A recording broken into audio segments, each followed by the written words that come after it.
Hey guys, welcome back to the Pylon Show. This is episode number 129, and I am just thrilled with the episode we get to do here today. Of course, I am Artosis, and joining me is my host for this episode, Fear Dragon. How are you doing, my friend? I'm doing wonderful, Dan, because you brought me on for one of my favorite things I don't get to talk enough about, which is the engineering side of things. And get to tie my two loves and passions together now. Great. Yeah.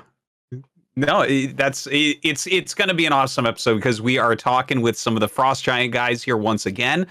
They just put out some great announcements, and we are going to be talking about both of them.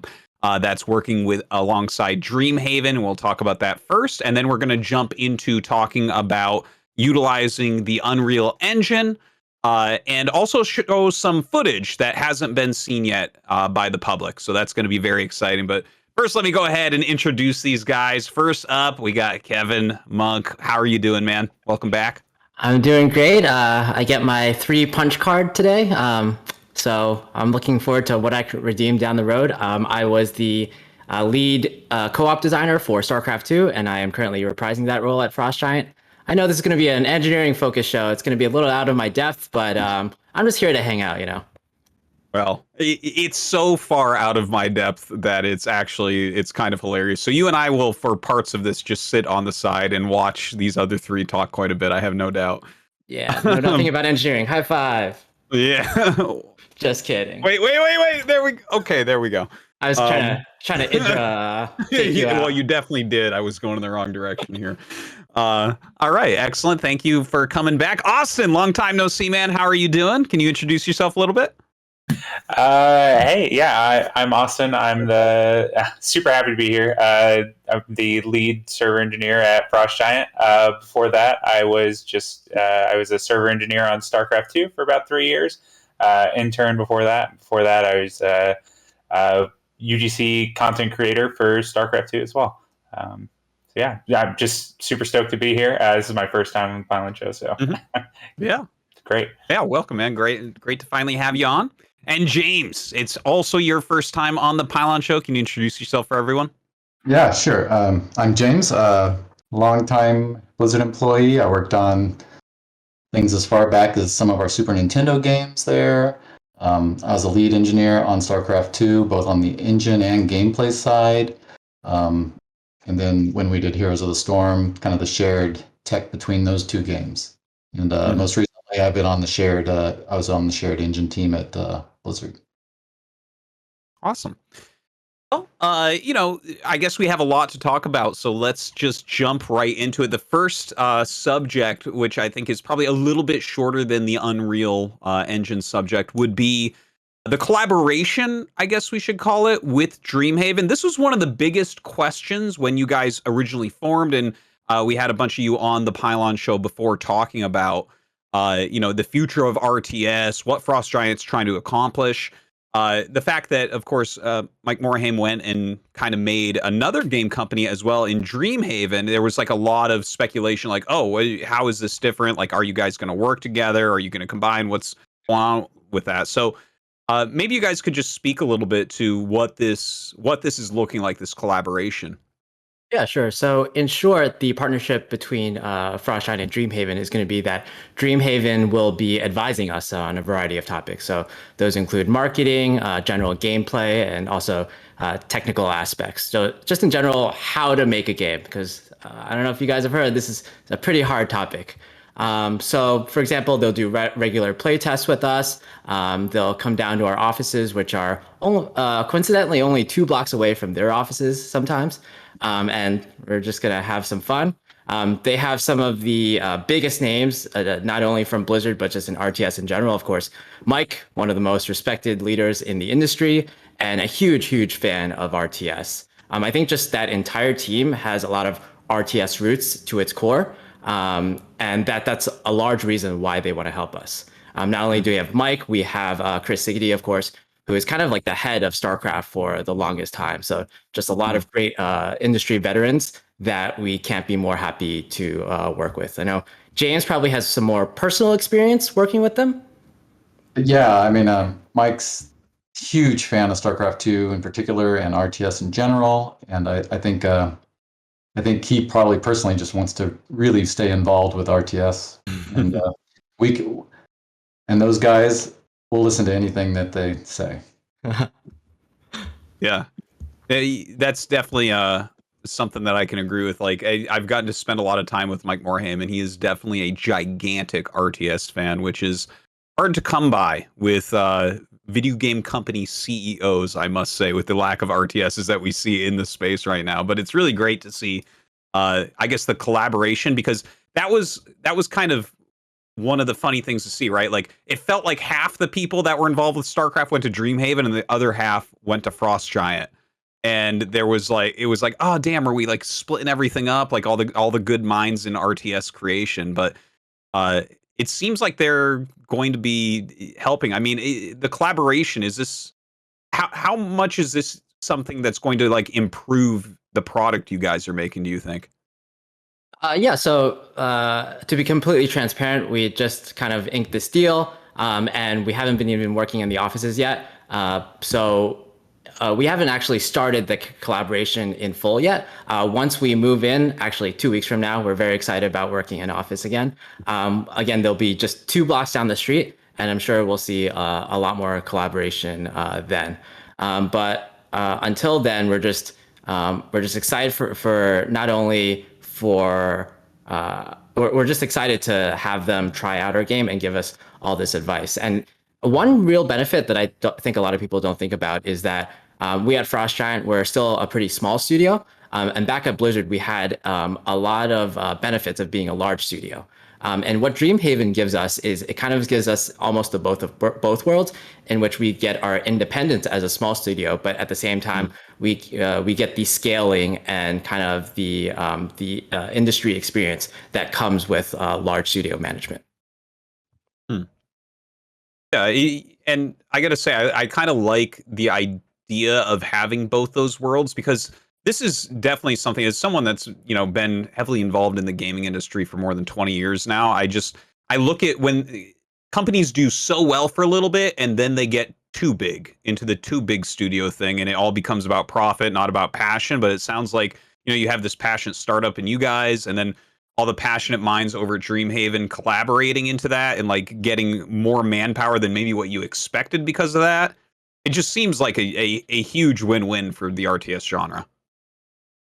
Yeah, totally. And not only like since we formed the studio, not only have we seen like all this support from Dreamhaven, from just from our community, but also from everywhere around the games industry. For example, we'll talk about this maybe a bit later, but since we've been working with Epic, they've actually had a large number of people from that organization support RTS, and you can just actually tell the genuine passion that they have for RTS. So we couldn't be more excited to work with them. That's awesome. That's awesome. Rubby, you have any questions about the Dreamhaven collaboration? Yeah, I like to hear nitty gritty details. I like to get into like the weeds of things. So I'm actually really curious, like what does collaboration actually look like in practice, right? Because I think we hear a lot of things sometimes of like, oh, we're like actively collaborating. Is it like you guys are sharing chat channels and now you can like message people and be like, hey, I'm implementing this thing, or I'm trying to like, we're thinking about doing this. Is this a good idea, bad idea? Like, what are pitfalls? Is it kind of like that, or is it a little bit less connected? Yeah, again, we haven't actually started the collaboration in full yet. So I can give you examples of 2 things that we've done so far. The first is that Mike and Amy set up, or Dreamhaven set up kind of this talk. We used back at Blizzard, we used to have figures from just around the industry or even from outside the industry. For example, big writers that have nothing to do with games come in and just give us talks about, for example, game design or writing. At Frost Giant, we don't necessarily have the resources to support that kind of stuff, but Dreamhaven set up a talk for us and all its studios, both under its umbrella and also studios that they're partnered with, and we're very happy to attend that.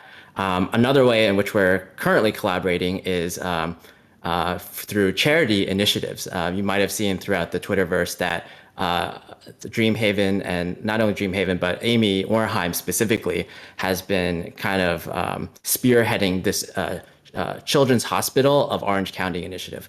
It's basically, as the name suggests, a charity organization in order to support the children's hospitals of Orange County. And a cool thing about Dreamhaven is they've banded together all these studios from across Orange County in order to support this initiative together as a community.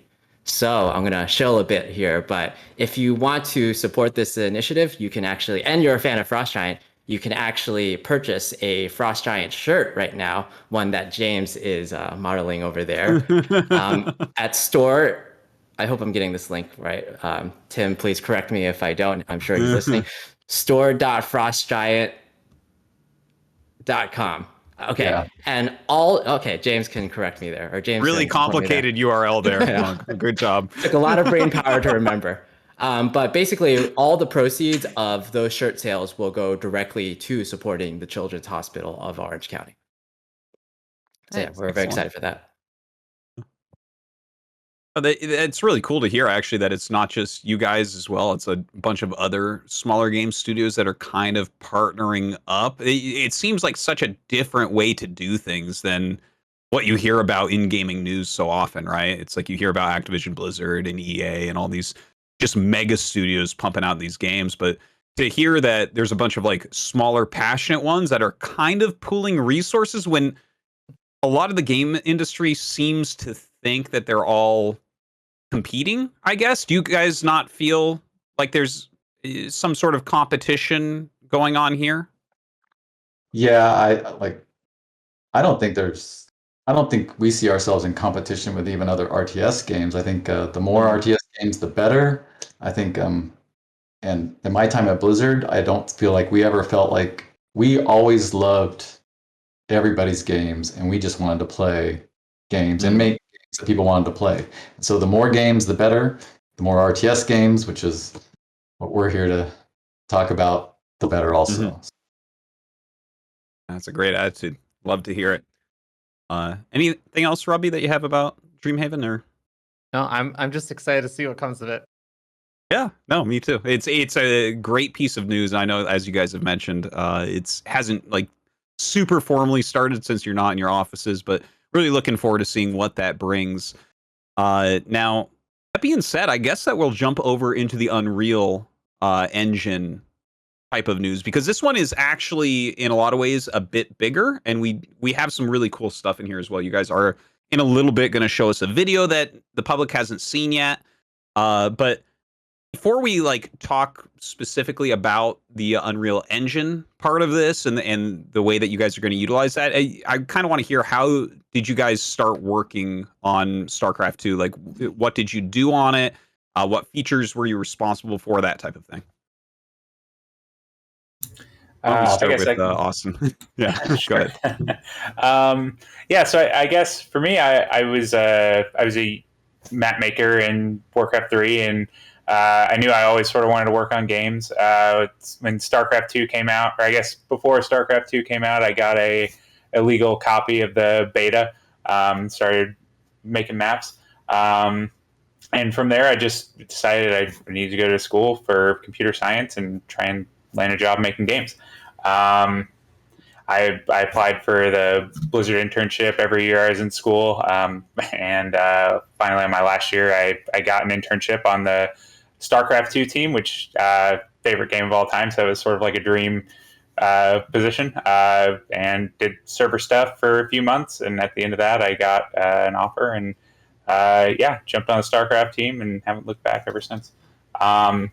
As far as stuff I've done, like while working on StarCraft, I've touched every part of the game, like lots of little things here and there. I guess some of the features I worked on were the open lobby list, premium arcade. I spent about a year working on what's called GDPR, for anybody who's ever heard of that. It's a European privacy law, and making sure that we were... Yeah, I know. But yeah, no, that was a good project. We made sure we were covering everybody's data and make sure everything was private and all that good stuff. I worked a lot on the DeepMind AlphaStar collaboration, added various features to co-op commanders like Commander Prestige. And I guess the last big thing I worked on StarCraft before making the switch over to Frost Giant was the 10th anniversary patch. And James? Yeah, I've been I was at Blizzard a long time. I think almost 22 years total. Damn. Yeah. And I was working on Battle.net at the time, and they had just started up StarCraft 2, and the people were coming off from Warcraft 3, and they really wanted to dedicate one engineer to pathfinding. And so I had some experience with that on a previous life, and so I became the dedicated pathing engineer. Of course, that kind of morphed into also dealing with terrain and collision and unit movement and For fog. what? I'm sorry. What game was this for that you were the pathing engineer? StarCraft 2. StarCraft 2. Okay. I came on to StarCraft 2 to be the dedicated. They didn't. Yeah. I guess in Warcraft 3 they did not have anyone dedicated to pathing. Okay. Yeah, because I was going to say, if you were that guy for StarCraft 1, then we got to have a talk. So, yeah, so they kind of like, they wanted to make that they wanted to have it really work well and fluid and not have kind of the blockiness. And basically, you look at the games you've done in the past and you always want to improve them. So I was supposed to be the dedicated pathing guy, but it turned into much more. Ended up being the gameplay lead and then the engine lead also. And yeah, like Austin, I've touched most parts of the code, a lot of the nitty gritty, like low level system stuff, probably almost everything except Battle.net, which is where I came from originally. Nice. I'm actually really curious though. So I think James, you kind of mentioned like the pathing and talked a lot about that. It sounds like I can only imagine that's a really complex topic, but I actually wanted to get a thought from both of you. Like, what was the most like challenging feature for you guys to work on in StarCraft 2? Because I think one of the frustrating things sometimes is you're an engineer and people celebrate some things that are really, really simple and easy to do. But then the things that are really hard to do, people just don't even notice. So this is your time. Go highlight like the unsavored victories that you guys had. Yeah, I think pathing falls directly into that bucket. Like, if it works, then nobody's talking about it. Versus when it doesn't work and the units go in the wrong direction, then it's bad. So yeah, I worked on it all throughout the whole game. Just constantly refining things and making it. It needed to be fast for hundreds of units, and it needed to be accurate and support different kinds of units, like not only the ground units but things like the Reaper, which jumped over cliffs, and that unit especially like kept me up at nights.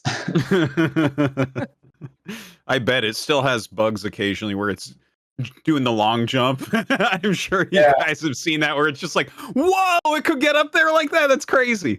There's all kinds of problems with the Reaper, like where can it land and where can it initiate the jump, and it's just Yeah, I can imagine. Austin, what about you? What are some unsung features or things that you got to do? Well, I guess I'm a server engineer, so almost a lot of the work I do is just keeping the servers running smoothly and a lot of uptime, and that certainly falls into the camp of when it works, nobody talks about it, but when it's not working, oh gosh. I guess, yeah.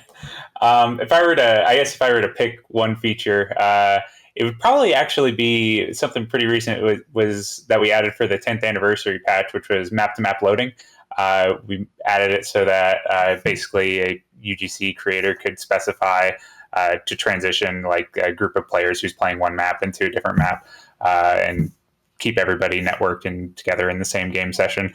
A lot of like really nitty gritty problems that you wouldn't necessarily think go into that. A lot of implications on network security actually. But yeah, that was a really fun problem to solve, as hard as it was. Nice. I can only imagine. I also want to give a shout out to you because even though it hasn't come to fruition yet, Nice Username is actually trying to leverage the map-to-map loading. And we were trying to come up with this.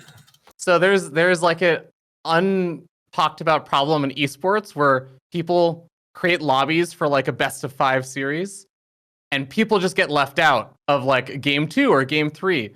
So you're trying to figure out how to use map to map loading so everyone who gets into game 1, because it's just there's no lobby for game 2 now. It just goes from map to map. Yeah, you want it to transition. Yeah, and for like viewers, it's just like you don't have to wait around for 10 minutes for the next lobby to be made and everything. So thank you for that. It's super duper appreciated. Well, yeah, appreciate that. Of course, it was fun to work on. So Yeah, I can imagine.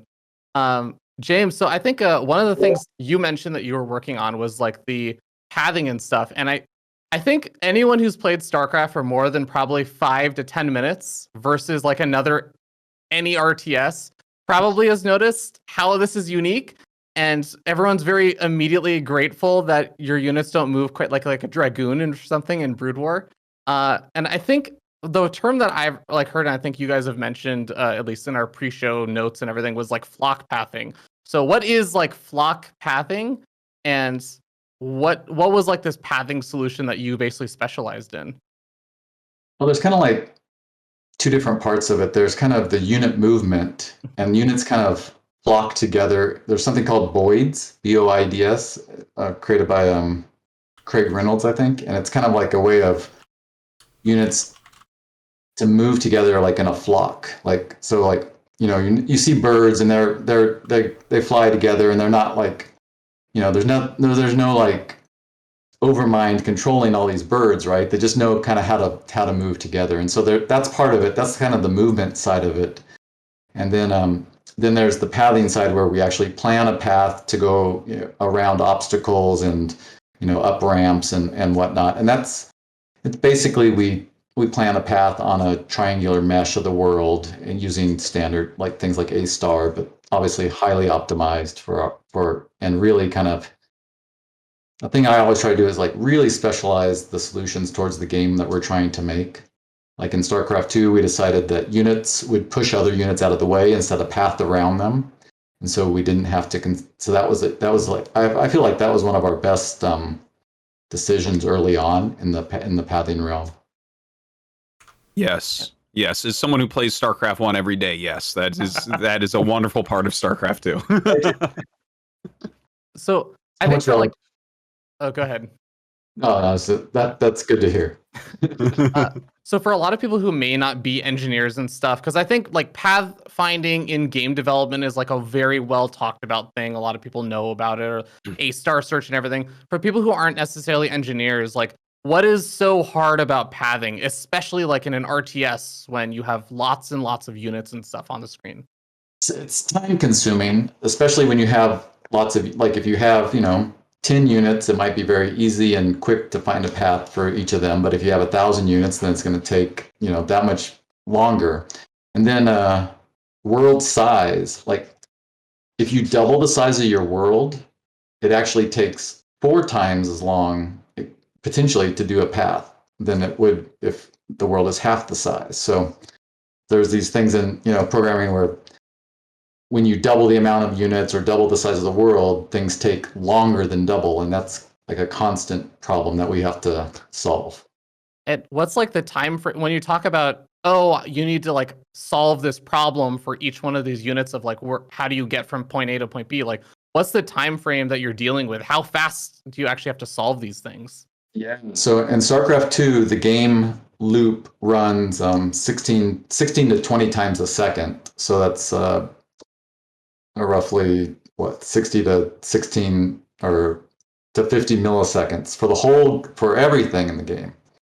And so, and when we have 100 plus units pathing, that adds up really quickly. So yeah, we're talking less than milliseconds per path is what's required in this case, like on the order of tens of nanoseconds, basically. Microseconds, I guess, yes. Microseconds. Little more forgivable that our 4v4 sometimes slow down a little bit. Yeah, that makes a lot of sense. And so from what I understand, we also have a video that's actually demonstrating some like the pathing and stuff that you guys have been working on. That's actually for the engine. It's like in engine and everything. So Cobra, can we pull up the video that I haven't seen either? Yes, we can. Ooh. Yeah, so here I have a separate demo program that I work on the unit movement and the pathing and the fog of war. And here we have 1,000 units basically all pathing through this really tight maze, which you don't even see in StarCraft 2, but all running at 1,700 frames per second. Oh my god! What kind of computer do you need to run that? We can add real time collisions like that. Did you are these all right clicked somewhere? Is this like they're all trying to get to the center or? Yeah, in the demo, I have a key that sends them all to the center, and then I select a bunch, and then I right click them to various locations. Yeah, but they're all doing individual pathing, all colliding with each other, all colliding with the maze that you see there, and then yeah. Oh, wow. So, And it's not just that they're doing the checking against the walls and everything. I see there's like a bunch of units that are, I don't know, like held position in a sense that they're like navigating around to in the maze, right? yeah, Oh, so wow. or three of our goals basically is to support even more units than StarCraft 2. To be able to, these are actually simulating, we actually run the simulation here at 60 hertz versus the 16 hertz like in StarCraft 2. And then, yeah, faster simulation, more units, and I forgot what our third goal was. Bigger maps. What? Bigger maps. Oh yeah, bigger map. So this map right here is four times the size of like a standard StarCraft 2 map. Oh wow. Wow. That is crazy cool. Okay. I'm going to ask you the hard-hitting question from as an engineer, one of my favorite questions is, so why is this not perfect yet? Like what still needs to be done? Because this looks really impressive. Well, all kinds of things like following other units. We actually have some of that, but it just needs, all of the like say, this is really just movement. It's not like attacking units and making AI decisions like that yet. So. Yeah, this is really, really impressive. Big fan of it already. Looks really fluid. Yeah. Yeah, I really want the game to run really smoothly. 60 hertz would be awesome. I think, yeah. I'm trying to imagine trying to move that many units through a maze that looks like that in other RTS games, and my brain is starting to fizzle. Like maybe StarCraft 2 could get through that maze well, but like when I think of StarCraft 1, I'm like, no, everything would be everywhere, everything would stop and get stuck, and it's just it's pretty crazy. I was actually worried about. I found this maze generator online. I generated a maze. I'm like, oh, I need something to test it against, and I just put it in there. I'm like, well, this is gonna really tax this. I'm like, wow, I should have done this 15 years ago when I was working on StarCraft. That's cool. Well, what you don't know is that you've also solved for the use case of tower defense games as well. So. That's awesome. Yeah, really looking forward to seeing more of that and everything. I think one of the other things that has also been like related, I guess, more to like StarCraft 2 and kind of bringing us back to time at Blizzard and everything was, and maybe like both Austin and James, if you guys want to jump in on this, I think that one thing that's like very publicly well known is that StarCraft 2 was very heavily optimized for like single core threading single core processing and stuff. So the game works really, really well if you have one really powerful processor core, but if you add a bunch of cores, it doesn't necessarily like scale up as well or run it as well. Like, what were some of the, I guess, like reasonings for that? Because from what I understand, there's like some core game engine restrictions or like reasoning why you guys did that. Yeah, a lot of it's based on when we started development back early 2000. I don't even think dual core was mainstream at that point, and so decisions were made early on to have the game simulation and rendering and everything on the same thread. And we had ideas that if we needed to take advantage of multi-core to go wide and do some things, we would. So there's that. We kind of, I think, eventually kind of got locked into that, so it was really hard to change. And then another one is Blizzard games typically support a really wide range of hardware and I think our min spec when we finally shipped was something like XP dual core DX9, which really couldn't take advantage of multi-core that much anyhow. And so at that point, we're basically locked in, and it was never deemed. We knew all the issues. A lot of us wanted to solve it, but it was just never the top one, right? Yeah, makes a lot of sense. Always tough to migrate off of older tech and everything. A chance to kind of start again and re-engineer from the beginning. So. Yeah. And I think it makes a lot of sense also with kind of what you guys are doing with, like, for example, Unreal Engine 5, like starting with something that's very fresh and came out. Yeah. Yeah. Nice. So yeah, we're looking forward to Unreal Engine 5 with, its rendering capabilities and taking advantage of dual core on the rendering side and being able to run the simulation. Whoops, man, my video. Being able to run the simulation as fast as possible and kind of decouple those two things so we can actually take advantage of dual core or multi-core now. Yeah. For those wondering, it's James's camera isn't bugging. He's actually just running more pathfinding simulations there, and it just kind of takes over his camera. Oh, I thought he was a cloud person. I'm sorry. Actually, I have a newbie question here about the Unreal Engine 5 because I know a ton of games that I have played say that they run in Unreal. Is Unreal Engine 5 just like the latest and greatest of this technology? And why exactly did you choose it? Sorry, I'm like such a noob in this area, so I need to be explained a little bit.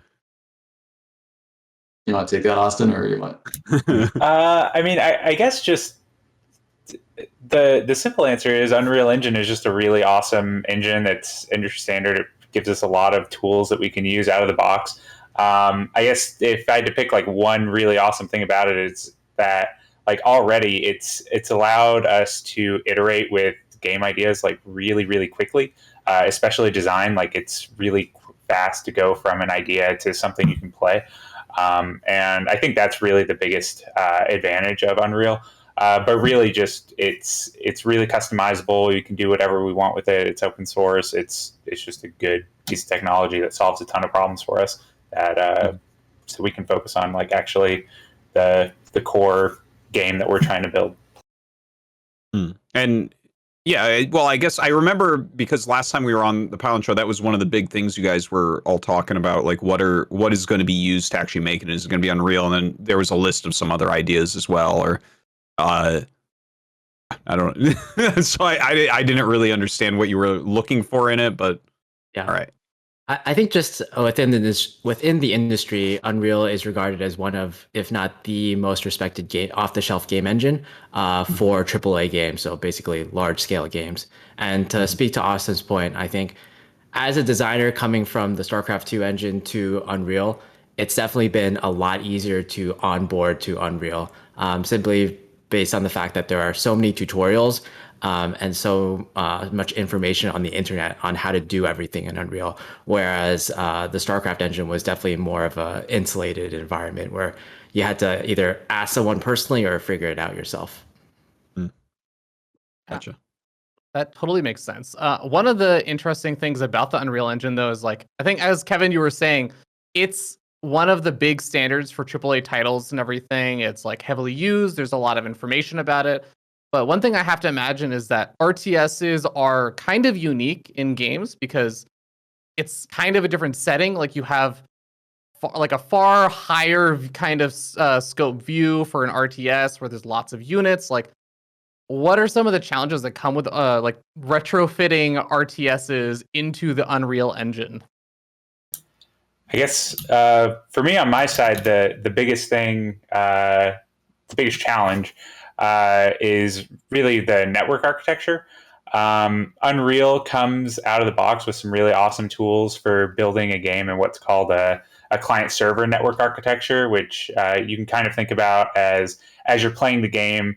It's more designed for like FPS type games, where as you're playing, you're sending state about the actual game you're playing. Like my guy is here and he's moving this direction, and you'll send like state and deltas.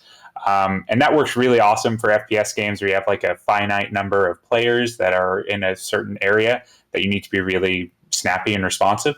But for RTS games, as you start to add more and more units or things that need to be kept in state, or kept in sync, sorry, it becomes that architecture doesn't really scale. So essentially, the biggest challenge, I think, is essentially we have to implement our own network architecture, and we're building something. It's a bit of a loaded term, but we're building a lockstep network architecture, which is essentially, you can think about it as, instead of sending like state about the game you're playing, you instead send just inputs to a simulation. So I moved my unit here at this time, or I clicked this button, or sent this chat message at this time. And by doing that, you drastically cut down on the amount of information that you need to send over the network. But it has some drawbacks to it that you have to deal with as an engineer. I guess one of the easier ones to solve on my side is in a lockstep simulation, every single bit of information that you send over the network needs to be 100% reliable. If you miss a packet, your game can get into a state where two simulations disagree about what's going on, and then you essentially can't recover the game because the clients are out of sync. And I guess that sort of plays into the next critical problem, which is you need all of your code to be written in a way that it's guaranteed to resolve in the exact same way on every computer, regardless of timing or what the hardware is doing. That's something that we call determinism. So we essentially have to have a deterministic simulation in order to run a lockstep simulation. And I think James may be able to talk a little bit more about determinism and some of the implications and challenges with that.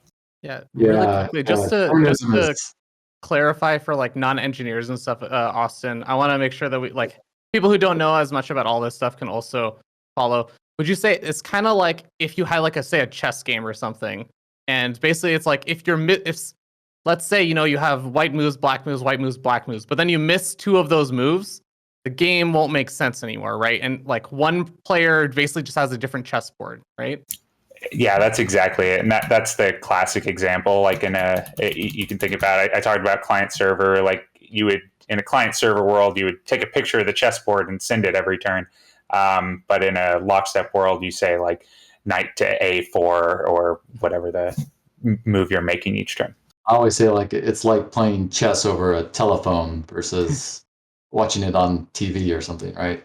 So you only are communicating the moves and the minimal amount of information you have. But like Austin said, that you have to get every single move, and you have to respond to each of those events exactly the same way. And determinism is actually, you would think computers would be good at determinism, but there's actually a lot of pitfalls to making a deterministic game. But there's a lot of wins from it too, like small replay files, like in StarCraft 2, and things like, even we didn't show it. Yeah, I've been to that site many times. We actually run our demo program backwards, which is kind of cool. Oh wow, yeah. Okay, so I'm gonna pull on both the knowledge of James and Austin here and tie this together between some of the stuff that's been talked about before and also some of the networking stuff. So, James, you were mentioning that one of the big things that you guys or you've been doing with like the client or the client side engine logic and stuff is basically allowing for, we're talking about that interval, right, where StarCraft 2 is maybe once every like 16 or 25 or something updates a second, right? And I think you mentioned that you guys want to be able to refresh that even faster, right? How does that play an effect then with the networking stuff where basically if the clients have to be in sync, are there like limitations based on communication speed and stuff between the two clients? Like, what does that kind of stuff look like? Because I feel like I can go into a whole other like side conversation about what rubber banding is in games and all this stuff. But yeah, Austin, why don't you open up maybe? Well, I guess specifically tying like refresh rate to like network architecture, those two things can be fairly easily decoupled. you can run your simulation basically as fast as you expect your user to be able to simulate, and you are sort of sending actions independently, and they'll arrive on a specific refresh turn, if that's the right word for it. So you may get like more granular, like how the space your action is going to occur in, but those two things can be fairly uncoupled. You're not sending more data over the network the more you speed up your simulation, but you are taxing your CPU more. Got it. Yeah, it's actually kind of interesting. It's like Gus said, you're not necessarily sending more inputs because those are driven by the people playing the game, but you might actually have to react to fewer inputs per game loop because you're executing more game loops. So you can actually, in some sense, you're doing less, but you're doing it more often. So there's kind of this trade-off, and it's kind of tricky to, ultimately, you want it to be faster, but it's not as bad as it sounds to run it 4 times as fast because you can, in some sense, do 1/4 of the work, hopefully. And that's the trick, is to make it so that you only have to do 1/4 of the work, but then you can run it, from 16 to 60 hertz so that you can run faster and be a little bit more responsive. So you can issue, instead of having to wait 3 game loops, you could issue your turn when you execute it. This sounds to me like you guys are talking about something that would be related to the latency of playing the game. Am I correct there, or am I way off? No, it can help in some. It can help the latency in some cases, and we have other plans that aren't like solidified yet to help with latency over the traditional RTS model too. Oh, okay. Gotcha. So I guess what is the advantage of increasing that, like, the game update rate from what are the advantages we actually get from something like that then? Well, the advantages are that we could actually, without getting too far into it, we could re-simulate if we wanted to. If we know that we can simulate very quickly, we could like maybe predict what's going to happen and go ahead and do that, but then say, oh, we predicted wrong, and then go ahead and then back up and then predict correctly. Whereas if we think a game loop, if we do take, say, 50 milliseconds to run a game loop at 20 hertz, then we don't have any time left to do that if we actually mispredicted. But if we're running so fast, we can afford to maybe run actually 2 game loops if in the rare case that we mispredict. That might be just a hint as to what we might be thinking. Gotcha. Okay. Very complicated problems then. I guess you guys have to solve on the millisecond level. Yeah, it's super exciting. Okay, sorry, I got very, very sidetracked because I was very interested in that. And one user-facing that would be very noticeable is like replays and fast forwarding and replays and things like that. We'd be able to fast forward much quickly and jump around to replays faster, as long as we can simulate 1 frame much faster. Yeah, and just to tack on to a couple other use cases that we're thinking about, potentially being able to very quickly like rejoin a game that you've disconnected from, or spectate a game that somebody else is playing. Things that were possible, but they're just really challenging on StarCraft. How would like, for example, rejoining a game and stuff, how does that get enabled in future iterations, outside of like, I guess, the resume from replay function, especially with like the whole lockstep architecture you guys were talking about? Yeah, essentially, you have to get a snapshot of the game state and send it to the person. So that's easy whenever everybody's like starting from the same point in initial state, but it gets a little bit more complicated, and there's various ways to do that that we're thinking through. Yeah, part of the trick to simulating fast is making that game state as small as possible, so that you're not going through a lot of memory, and making it. And as we shrink the game state to be just the essential stuff, that helps things like rejoin and creating snapshots like that. I see. So it was one of the reasons why this was difficult to, for example, add into StarCraft 2 because it was not necessarily a super small game state. It took up a lot of memory to like store and transmit. Yeah, it wasn't planned from the beginning to make that a focus is to minimize game state. So yeah. Gotcha. Cool. Okay. Well, I'm very excited for a potential resume lagged out game instantly feature. That sounds really nice. I have another stupid question. I'm sorry. You made me think of this thing. Like when randomness gets added in, right? Because when you have any sort of randomness in a game, if I understand this correctly, and guys, I dropped out of school to cast StarCraft, so I'm sorry for some of these questions, but you have to have this like number or whatever that you put into the RNG thing. Does the randomness make you're saying like the game state has to be like as small as possible to make this work quicker? Does adding randomness into the game make that bigger? Is that something that's noticeable or whatever? And like, is there plans for that? Is there going to be any randomness in the game, or does there have to be? Because I know in StarCraft there's things like the randomness of firing rate so that everything doesn't fire at once, the randomness of like SCVs going around a depot, I guess, or maybe that's not random. I'm not, it seems random to me, but obviously in StarCraft 1, there's like mischance onto high ground, that type of thing. But I wonder about that. Yeah, there's very little randomness, I think, in StarCraft 1 and in StarCraft 2. Yeah, very little.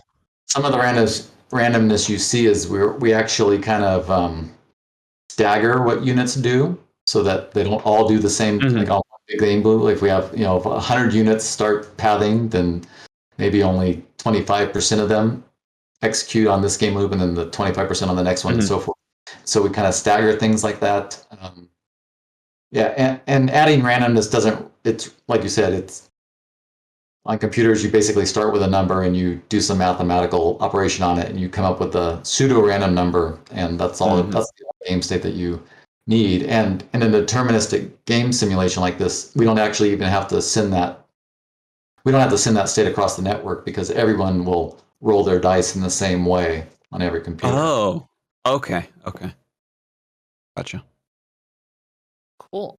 Well, I think we still have a lot of topics we want to cover, so I'll kind of move on to the other stuff about Unreal Engine 5. So I know that you guys mentioned like it has a lot of these things available. I know that there's that demo video that they released, which talks about like Lumen and all the other random like tech, and I don't remember what it was called, but they had something where they're like, this is a swarm of bats and they move together, trust us.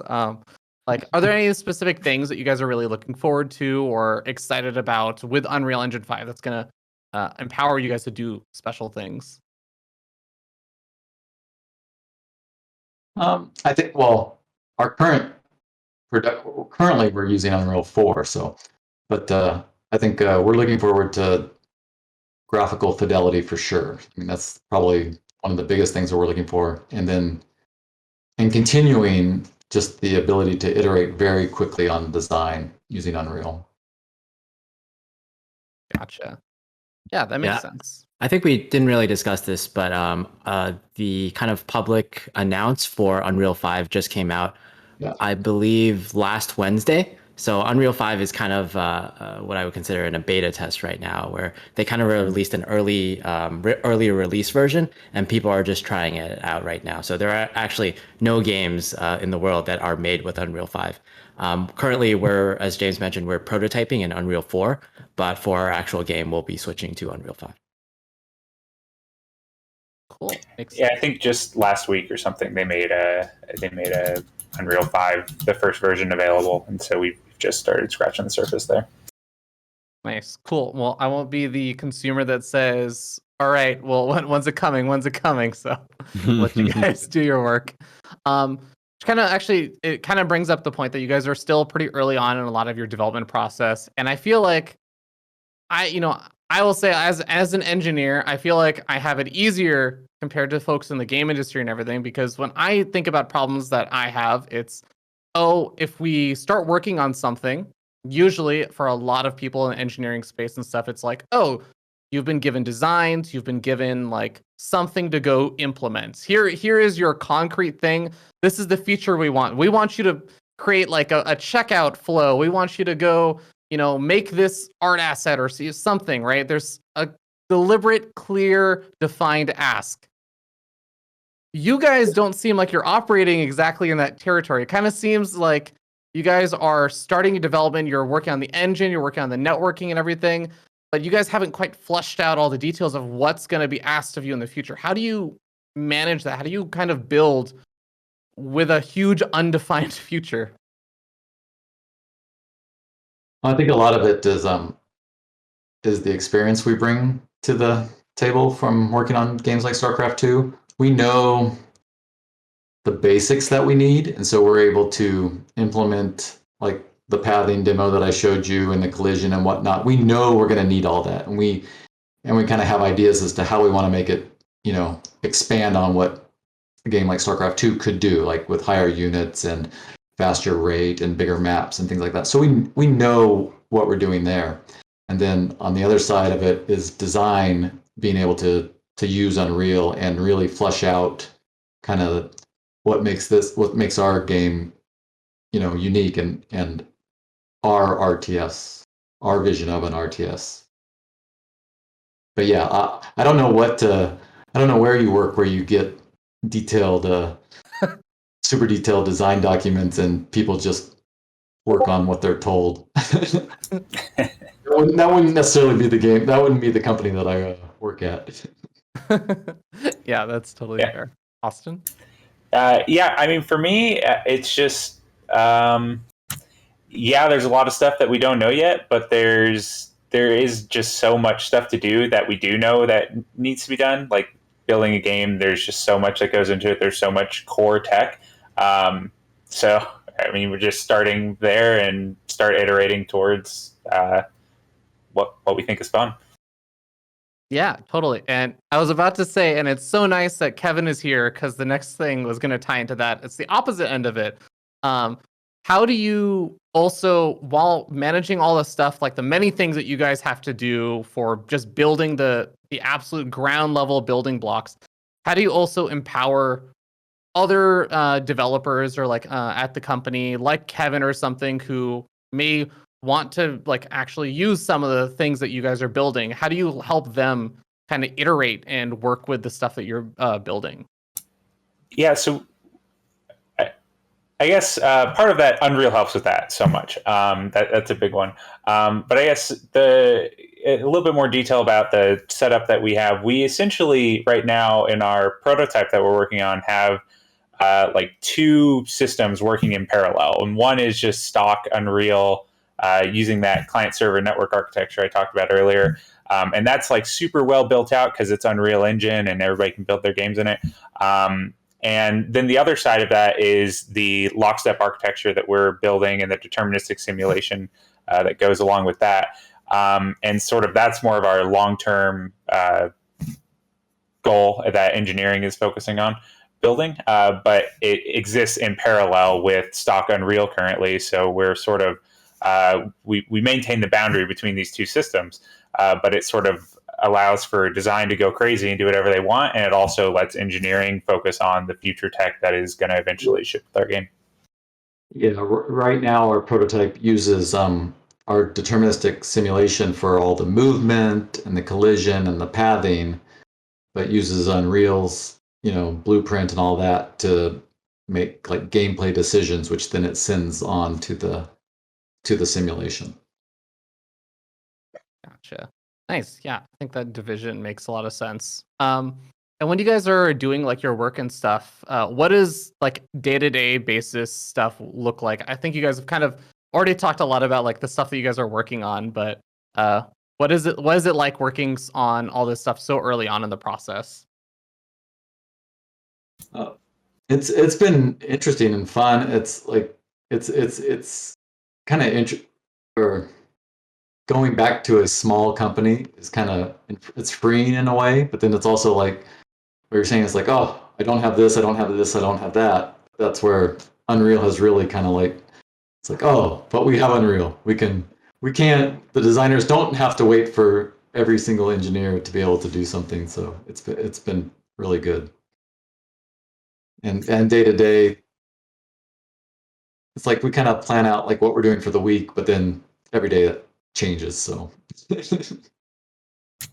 Yeah, I'll echo that. Everything is just there's so much stuff going on. We're building so many things at the same time. Everybody's sort of working on their own thing, but they're also asking each other for advice and iterating. And so it's crazy. We're working on building so many things at the same time, and it's a ton of fun. And it's a lot of like building new things for the first time, if that makes sense, as opposed to like taking an existing system, trying to iterate on it and make it better. It's more like laying foundations and building things. Yeah. Actually, oh, sorry, go ahead. Oh, I was just gonna say, like, from my perspective, like, I think what I've really learned is you really take for granted how much is built within StarCraft 2. If you just so many core systems that have like, for example, the stop command, you just think, oh, it just stops your unit. But in reality, there are like basically like hundreds of pieces of functionality baked into stop that most people don't think about. For an attack ability, even like the animation, there is an attacking animation, then there's a launch effect, then there is an impact effect, and there's an impact ground effect. So just we have to kind of take apart every little piece of tech that we take for granted within StarCraft and have to rebuild it from scratch one by one. And we're still in the process of like rebuilding very tiny blocks of very so I guess slowly building tiny blocks of this tech, one block at a time. yeah, like I mean, the Blizzard RTSs are so polished, and so much goes into like so much thought goes into every single like command and everything that happens in the game.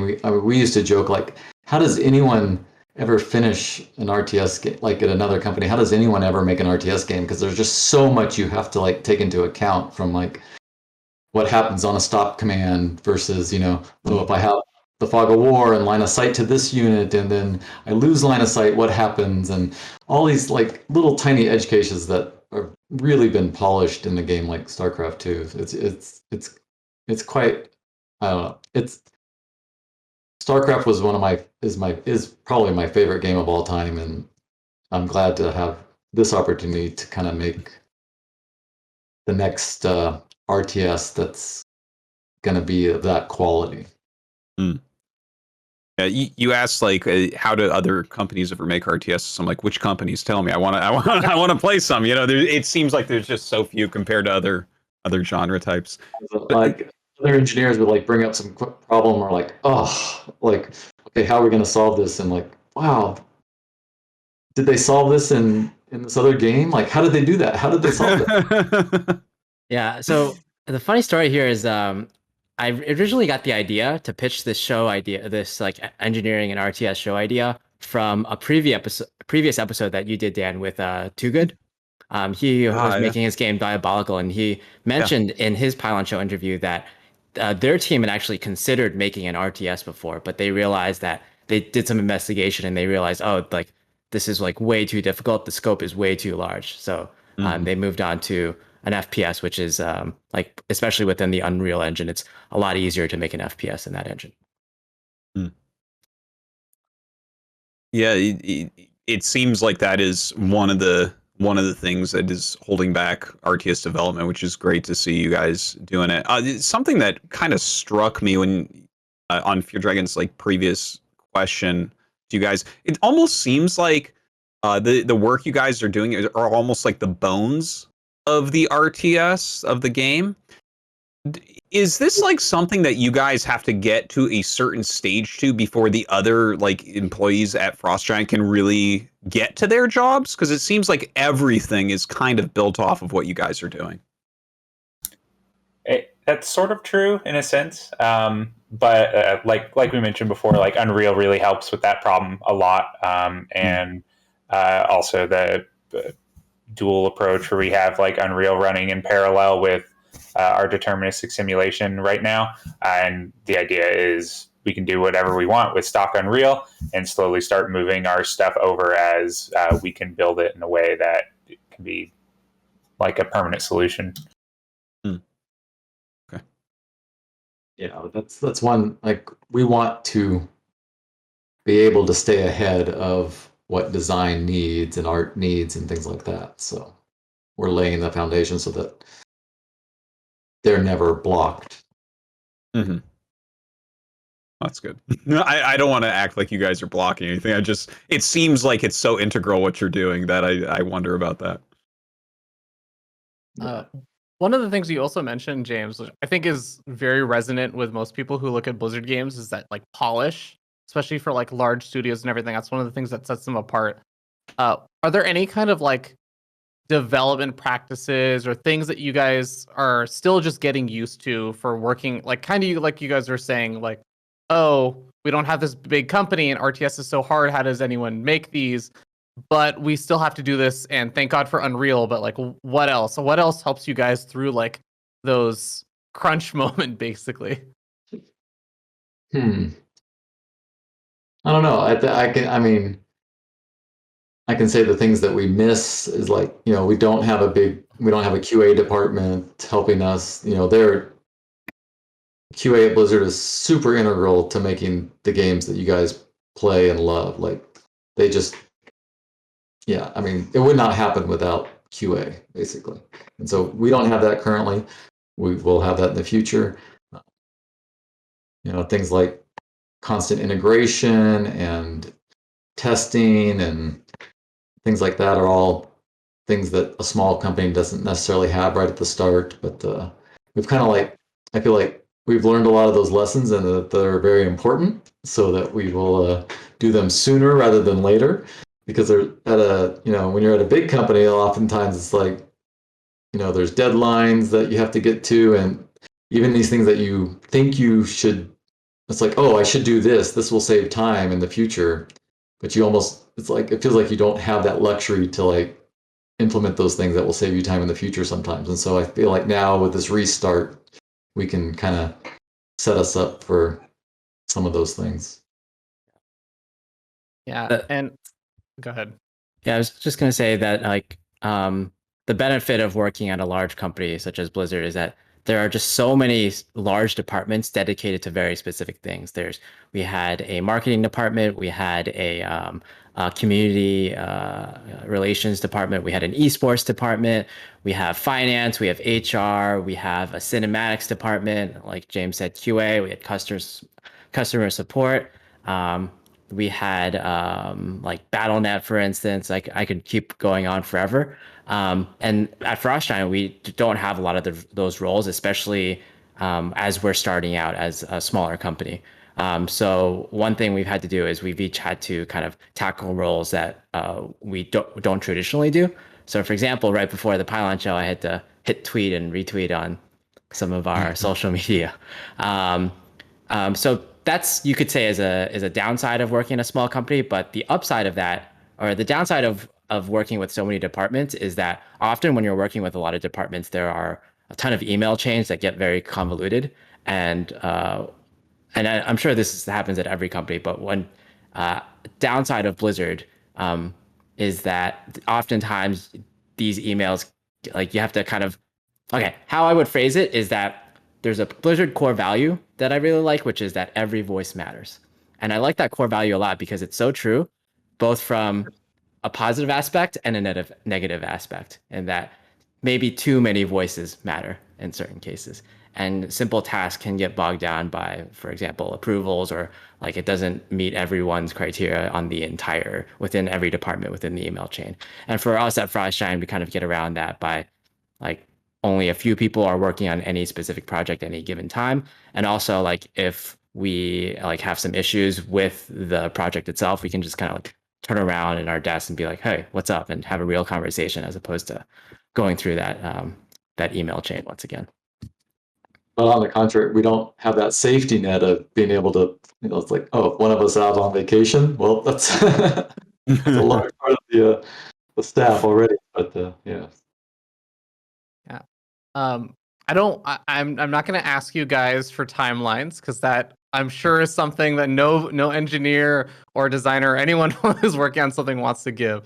But how do you guys manage that? Because that's one other thing that I think sometimes can be different between like a large company and a small company. especially I think Blizzard was very well known for basically saying like it's ready when it's ready. And as a startup, while of course you do want to like do things right and you have an opportunity to do all this stuff, like to some degree you also there's like runway, right? There's funding and all that stuff. How do like timelines and stuff look, not in the definitive sense, but in a general like abstract sense? Does that change like the process at all for you guys? I think probably the biggest factor there is what James mentioned earlier, and it's for engineering specifically. We want to make sure that we're not blocking design or art. We want to make sure that those guys have all the tools and things that they need ready before they get started, or if they run into any issues, we got to quickly jump on it and make sure that they're able to do their work and not have any problems. Nothing really concrete to say about deadlines except that, or timelines rather, except that, like, yes, I think as a company we have a great work-life balance, but at the end of the day, there are timelines. Like, we do have to get a prototype out at some point. We do have to announce a game at some point. We do have to ship a game at some point. But we really want to try to kind of embrace the Blizzard core values of like, ship the game when it's ready. So we'll be excited when we get to that point of when we can announce more things, when we can announce the game. But until then, hopefully you'll stay tuned to our updates in the future. Yeah, that was always a great part of working at Blizzard, is just the really taking the time to make the games as polished as possible. I mean, I could say at a small company, yeah, maybe we might feel that, at least on a personal level, I might feel like, oh, we really need to hit this date or whatnot. But I think what Kevin said, like, I think we've learned the lessons of things like crunch and whatnot, and we're really striving to have a much more balanced and actually, have fun making the game. If we're not having fun making the game, then God, what's the point? That's for sure. But honestly, I would, if you make those little colored Yeti heads attack, I'll play in that little maze if you give it to me. Getting me excited in this talk.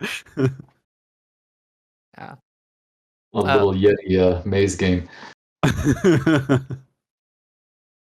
So I think one other thing I was interested in knowing is like, what if you guys had to look out on the horizon for things that you guys have yet to work on? What's like the thing you're most excited to work on, and the thing you're least excited to work on that you still have to do?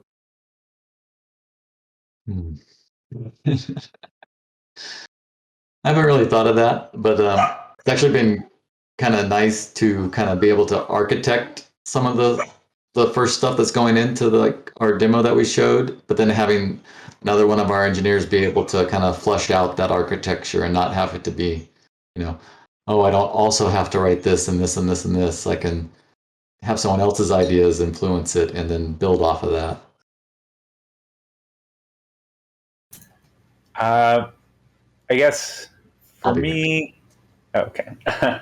I guess one of the things that I think it might be cool to work on, definitely like not feeling or deciding anything, but some of the stuff that James was mentioning earlier with the really fast simulation and potentially trying to like re-simulate when we predict incorrectly. I think some of that rollback netcode could be a really cool thing to work on. Not sure how it's going to turn out in the end, but I think that's something I'm really excited to sink my teeth into when the time comes. Yeah, for me, I honestly haven't really thought about this very much. I think personally, I just very recently got to a point where I feel comfortable enough with the engine that I feel like I can conceivably tackle generally all the problems that are put in front of me. And each of those problems is kind of very new and exciting. Back in the StarCraft 2 days, like we got into like the routine of like, come out with a co-op commander every half year. And like, it's kind of the same like cycle over and over again. Whereas right now it's like we're all in like such new, exciting territory that nothing really feels like a chore right now. Did you actually, Monk, work with the engine in StarCraft 2 when you were doing the co-op stuff, or? No, so any engine changes would be this guy over here. Yeah, because you just said you just got comfortable enough with it that you feel like you can do some stuff. Do you actually know how to use this crazy stuff now? Well, so it's still within the Unreal scripting system, basically. And back in the StarCraft 2 days, I used the StarCraft scripting system. So it's kind of analogous in many ways.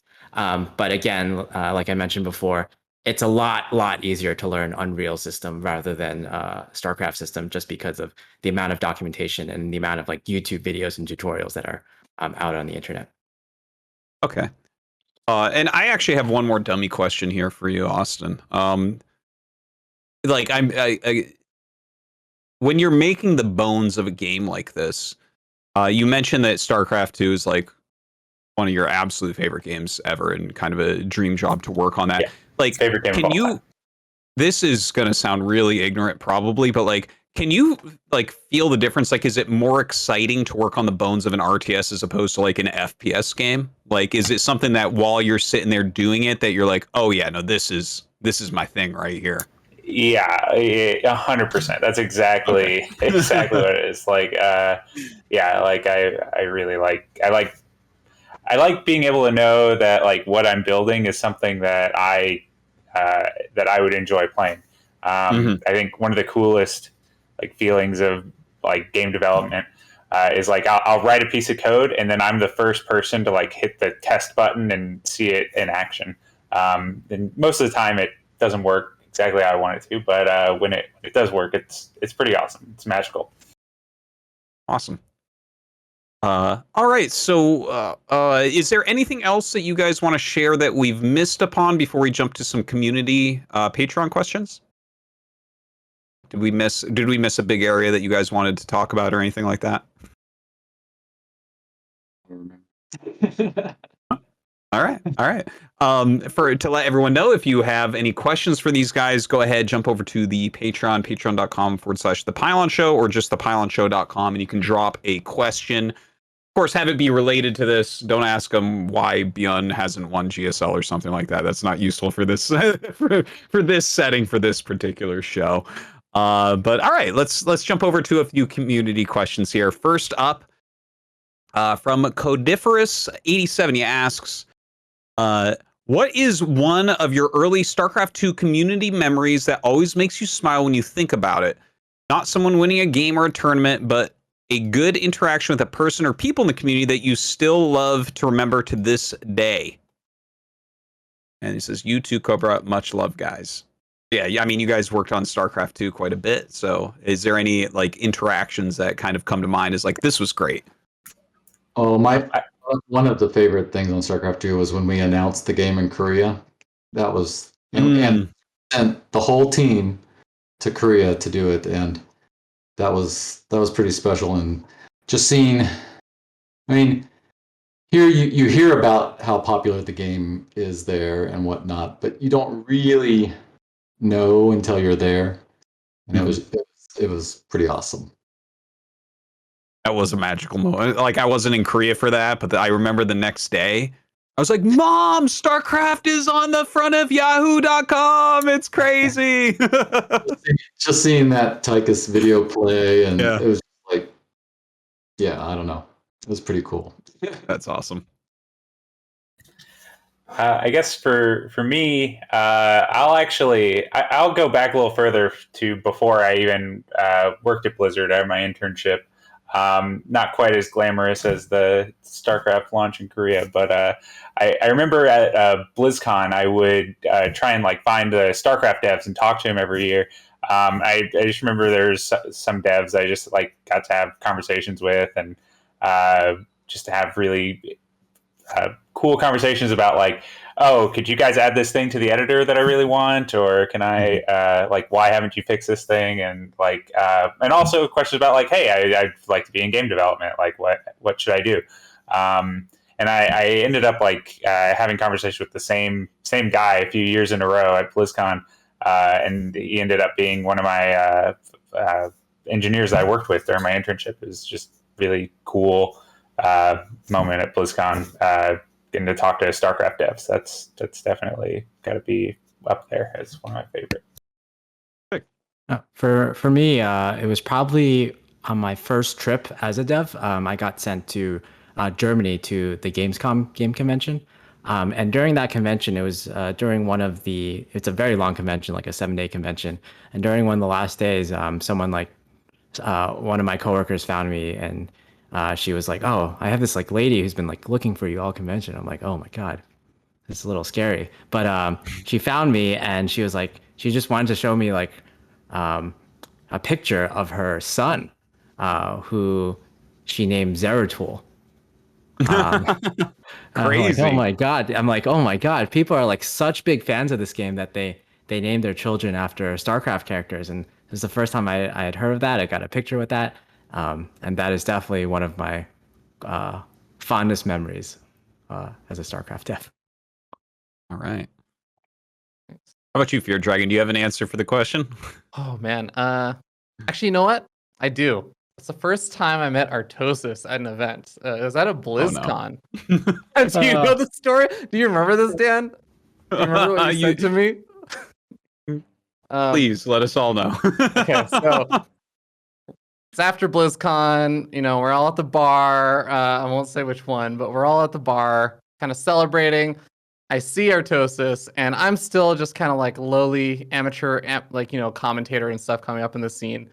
I kind of walk up, and I have like my little notepad and everything that I want to get signed by Artosis. And so I walk up to him, and he looks at me, he's like, "Oh, Fear Dragon." I'm like, "Oh, you know who I am."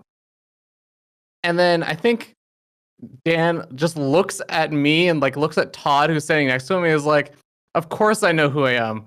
It's like Todd looks at him and says, "Do you just know everyone in StarCraft?"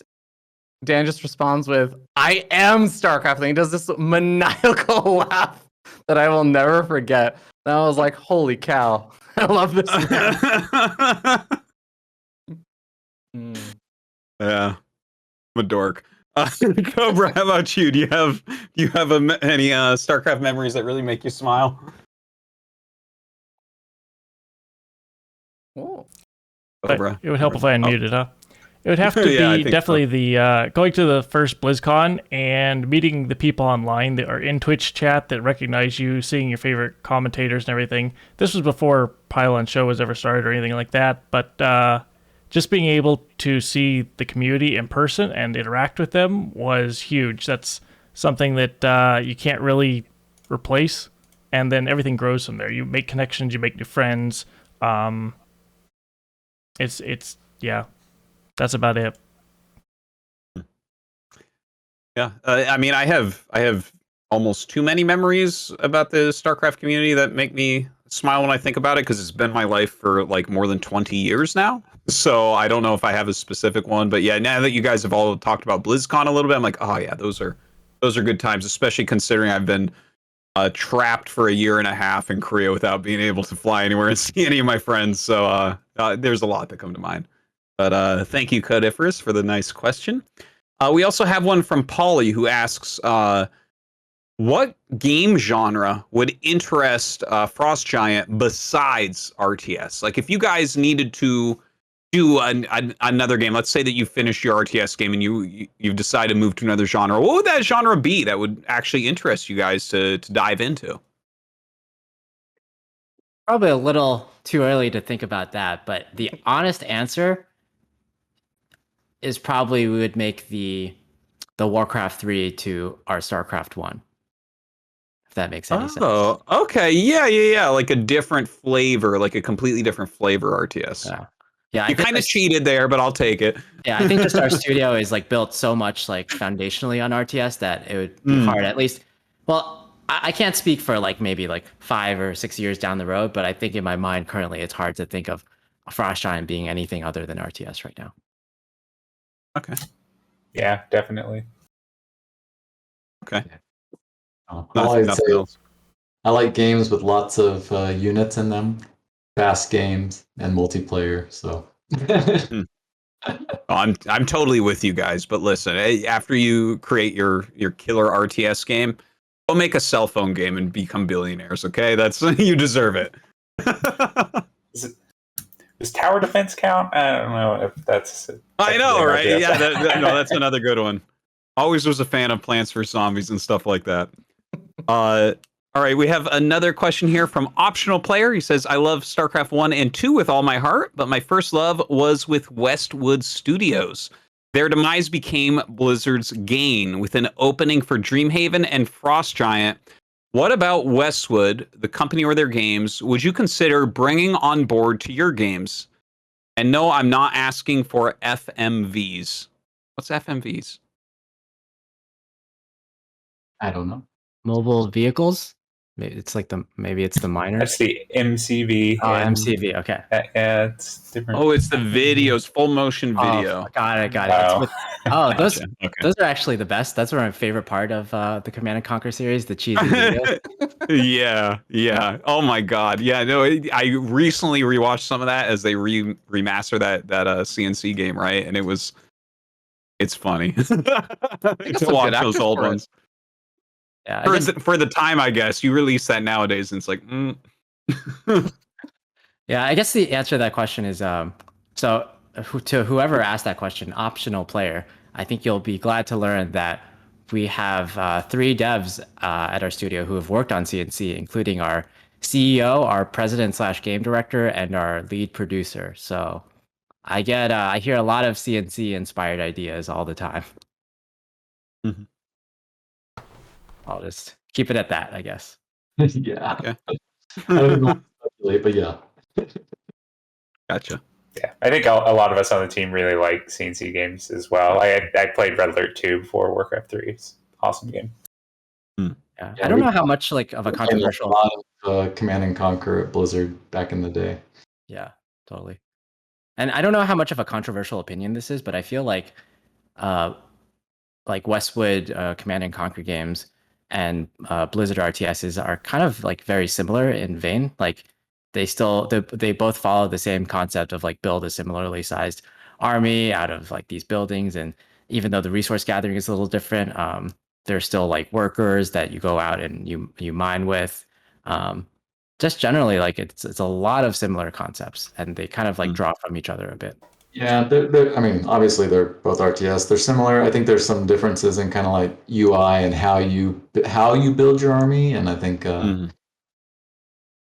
Blizzard kind of went the more object. Here's a worker, here's a factory. It builds this thing versus the kind of overall. I want this, and this, and so I don't know which was better or whatnot. But the Blizzard way was better. Just to clear that up. You guys won on that a long time ago. But yeah, I don't want to be too negative on Westwood and their games, but the pathing and I don't know. I like the Blizzard style more. Before we continue to the next questions, due to the time, we're going to close the submission of new questions in about 2 minutes. So if you have any others, get them in now.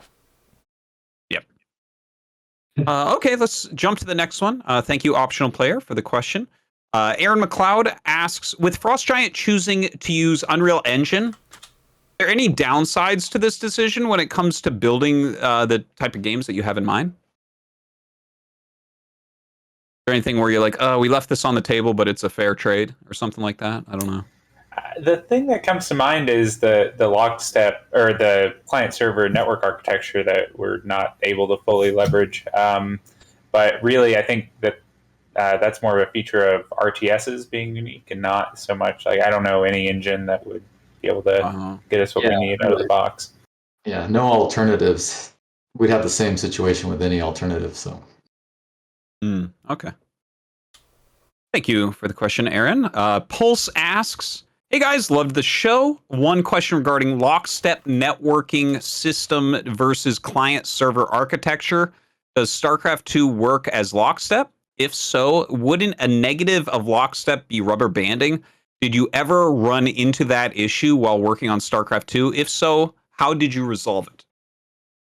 Yeah, so StarCraft 2 is basically Lockstep, and I mean, like Austin said before, it's kind of an overloaded term, but it runs a deterministic game simulation. There's no rubber banding because there's no chance for no prediction.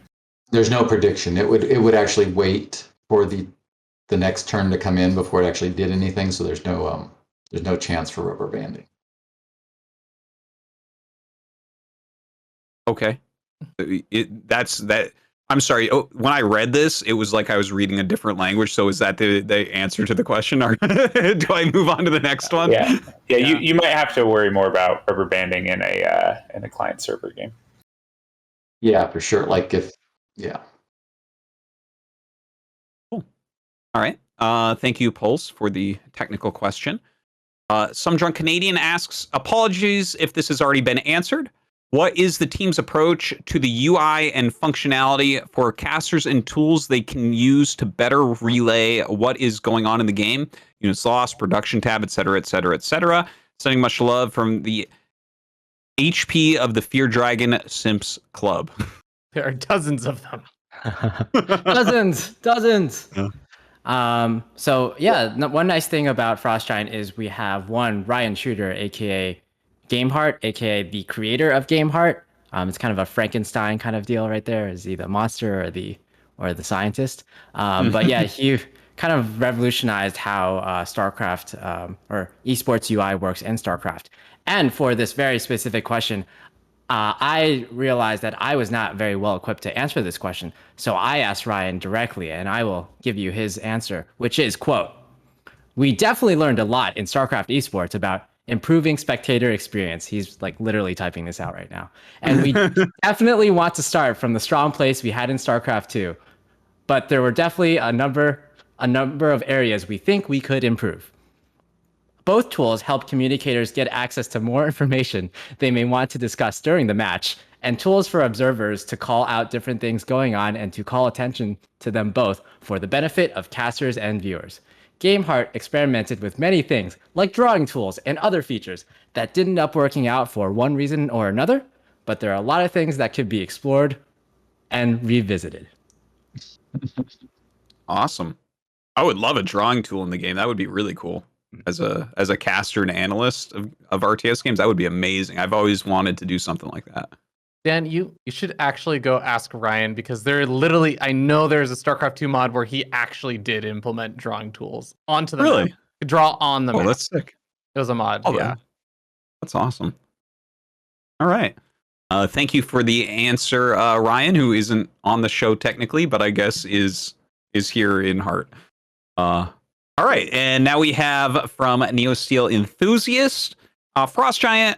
Please introduce your doggos. We love them. Thanks. Artosis Ruby hasn't won the GSL yet. He won years ago, Neosteel. But yes, please introduce your doggos if you have them. Saw this one from James earlier. What a cutie. Oh my god, it's so fluffy. Yo, super fluffy. This is Clover. She's a puppy. She's only just over 5 months now, and so I've had to dart away to help her path to the potty place a few times. What type of dog is she? She's a sheepadoodle. She's a Old English sheepdog poodle mix, so that she doesn't shed. She's hypoallergenic. I can actually hold her without dying. All good Yeah, things. that's awesome. So cute. So cute. Thank you. Be right back. I need a treat. Okay. Oh my god.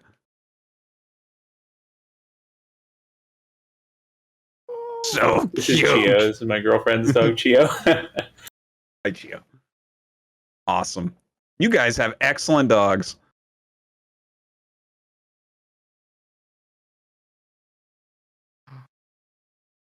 I think Monk has a dog. I think this is what's Yeah. going on right He now. said he was getting a treat.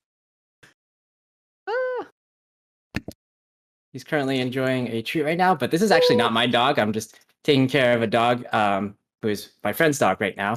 His name is Winston. He's very cute. Camera's a little too low, but Is it a corgi? it is a corgi. Very cute. Okay, very important question. When the offices for Frost Giant open, will the dogs be there? Will the dogs be visiting the offices? Likely. Yes, very likely. That's the best type of office, an office with dogs in it. 100%. All right. Thank you, NeoSteel enthusiast, for that question. That was the best question yet, in my opinion. I love it. Thank you for showing us your dogs. We have a couple more here. Kirill asks, Artosis, thanks for making the show with the FG devs. That's awesome. A question from a fellow dev. James mentioned doing a triangular mesh for pathfinding and using flocking for navigation. Does it have anything in common with a flow fields idea from SupCom? Also, what about map hacking? Oh, is that what that says right there? Yeah, it was like I don't think it's like a traditional flow field where the like you would think of as the world itself is kind of telling you which direction to go. Like you're like, oh, I'm over this spot and it's telling me to go in this direction. It's more of a we do a star on a triangular mesh of the world. I actually did a GDC talk on this years ago, and went into it in a little bit of, not too much detail, but in a little bit of detail. Cool. And what about map hacking? Mm.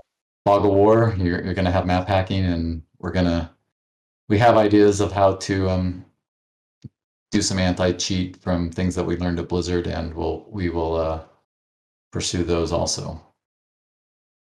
That's like not something that can just be solved, right? Like that's something that always has to be a battle across games. It's sort of the symptom of the Lockstep network architecture. Since you're only sending inputs to a simulation, every computer has to have the whole game state. So it has to exist in memory, and as long as it does, somebody's going to try and exploit that. Gotcha. That makes sense. Cool. Thank you for the question, Kirill. And got another one here from Cody. Cody asks, "Hi team, I love your passion and am very excited for Frost Giant and our community. I know you are far out from hiring, and this is a very general question. What kind type of developers / specializations will you be looking for as you begin to hire?"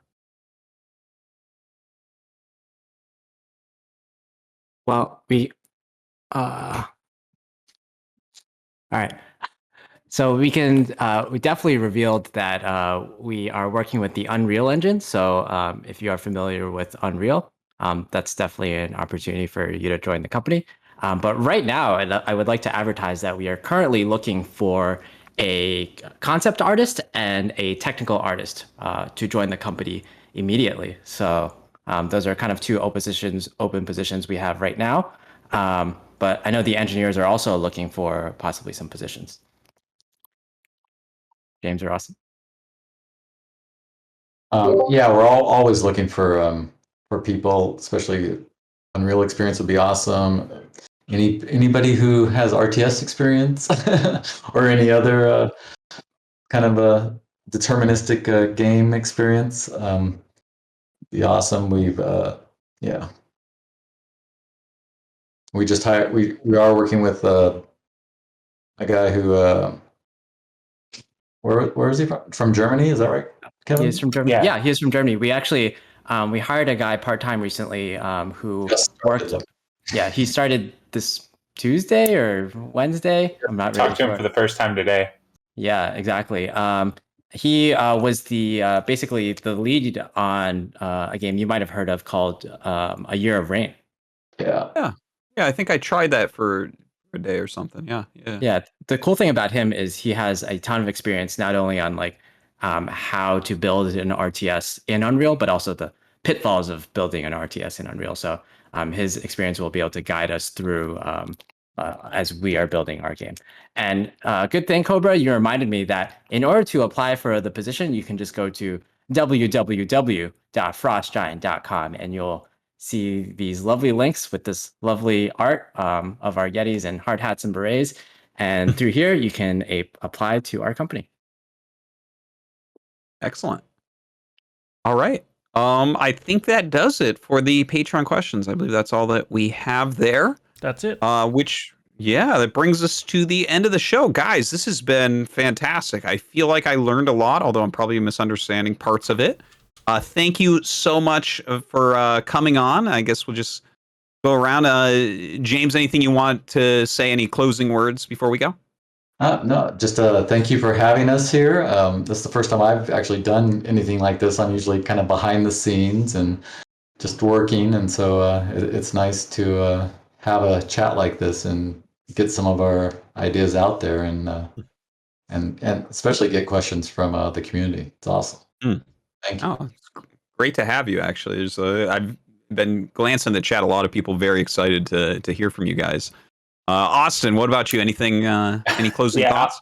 I'll just echo everything that James said. It's really always awesome to be able to interact with the community as a game dev, and this has been a really special way of getting to do that. So thank you so much for having us on. It's been awesome. Definitely our pleasure over here. Monk, how about you, man? Anything? Yeah, as always, it's great to be on this show, and I especially want to applaud Fear Dragon, who I think did an excellent job co-hosting this show. Aw. Oh, definitely. Fear Dragon, if you had not come on here, the show would have been about 20 minutes. It would either been 20 minutes long or like 7 hours long while I try to get them to run me through a full education on what they're talking about here. But Fear Dragon, any closing thoughts where people should follow you and all that? Yeah, thanks for everyone for watching, and be sure to check out for the Frost Giant stuff. Make sure you go check out that charity thing where you can buy these awesome T-shirts that Frost Giant has and support charities and stuff. They were talking about it in conjunction with Dreamhaven and everything. But I also want to thank Monk for bringing me on. It's funny because Monk, I think, suggested the idea also for like this show, and literally the day before he suggested it, I got a Twitter DM from someone who was like, "Hey, I'm a computer science student, and I'm doing work on an RTS for Pathfinders. They're doing like some project where they're researching it, and they're like, hey, I would love to know more about how the StarCraft 2 pathfinding works. Is like I've read about this flock stuff and like A star. How does it work?" So I'm so glad that we got to. I was like, "Oh, this is perfect. It's going to answer all the questions. So this is great." So yeah, thanks for having me. It was a pleasure. Yeah, great. All right, well, that does it, guys. Thank you once again. An awesome show. Best of luck to you over at Frost Giant. I hope that you guys come back on next time you have some new news and updates. Sure thing. Awesome. Thank you. Great. Okay, thank you, everyone, for watching. And yeah, definitely check out if you want to support the Pylon Show, pylonshow.com.